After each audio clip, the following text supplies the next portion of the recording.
For years at DKSH, we have taught 6 leadership tools that can help you become a better leader of yourself and of others. In 2020, we introduced an updated identity, including our purpose, enriching people's lives, and the values of integrity, empowerment, collaboration, entrepreneurship, and sustainability. In 2021, we also introduced the People DNA, the behaviors that define how we bring our values to life. Our leadership tools remain as relevant as ever, and we would like to introduce them here. In this video, we look at the Learning Zone tool. It's a great tool to help you recognize when you have opportunities to learn and grow, and it reminds us that learning and growing is not always comfortable. So, you've all probably heard of the idea of being in the comfort zone. And the comfort zone really means to just be stuck in the same habits that you've been doing over time. Now, these can be habits that are personal habits, work-related habits, but it's basically doing the same thing over and over. And when you do that, nothing really changes. I'll give you a quick example of this. Think back like 20 years, and we had typewriters in offices. And some of you younger folks might be saying, typewriters, what are those? Well, imagine that I had been working and learning how to use a typewriter and refused to learn how to use a computer. Well, I would have become irrelevant over time as computers became more common.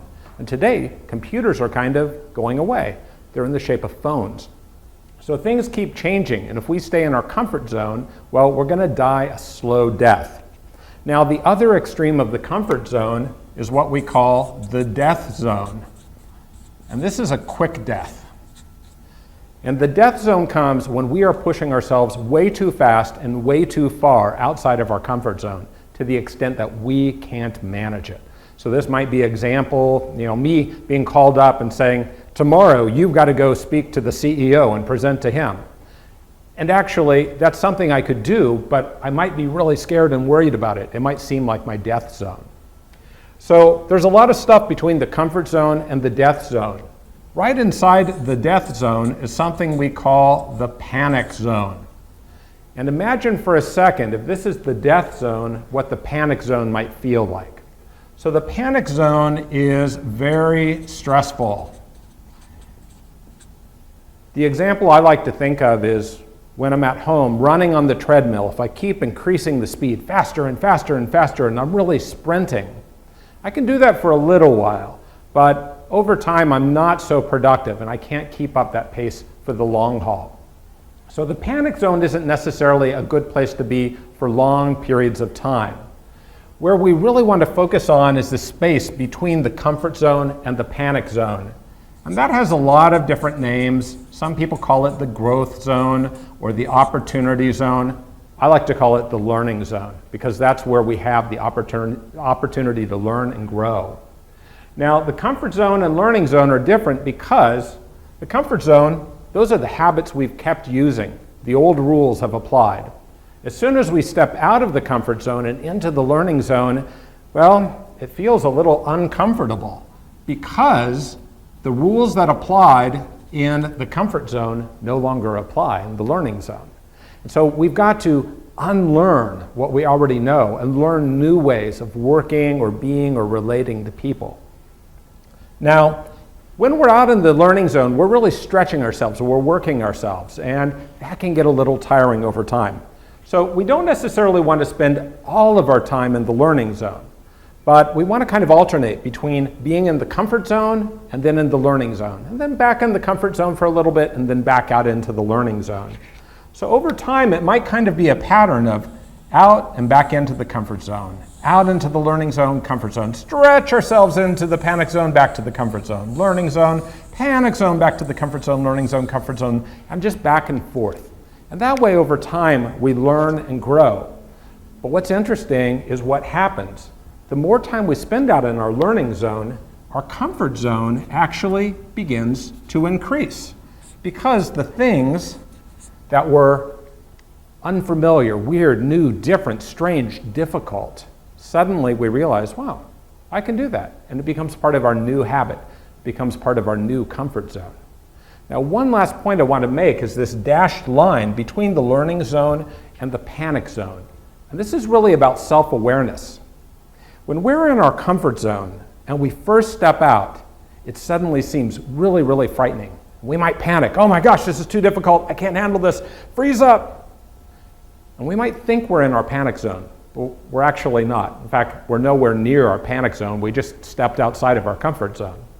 So we have to really be conscious that we have the ability to stretch and grow and learn a lot more and deal with more stressful situations than we might think we can.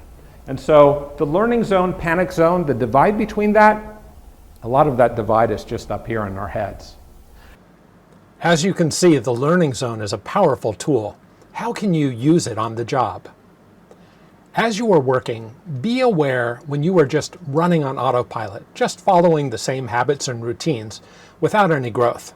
This is that slow death that you don't want. Ask yourself, what is one thing I could do today to step out of my comfort zone and learn and grow? It doesn't have to be a dramatic step. Anything new or different can help you grow. And if you are outside your comfort zone and are starting to feel panicked, take a deep breath, pause for a moment, and see which way the wave of stress is moving you. Are you going toward the death zone, or can you move back toward the learning zone?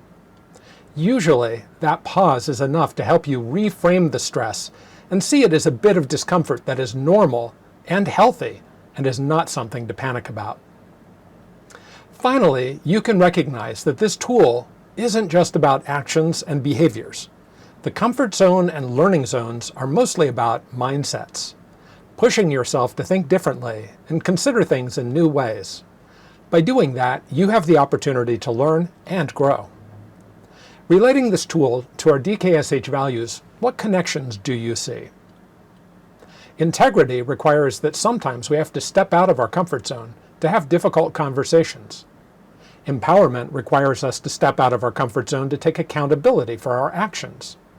Collaboration, working with others whose ways of working may be different than ours, requires us to step deep into our learning zone. Entrepreneurship, innovating, identifying opportunities, and pushing for excellence, also requires us to leave our comfort zone. And sustainability, thinking about the present and future needs of our environment, communities, and company, require us to learn new, longer-term ways of thinking and acting. In short, the Learning Zone tool relates to all our DKSH values.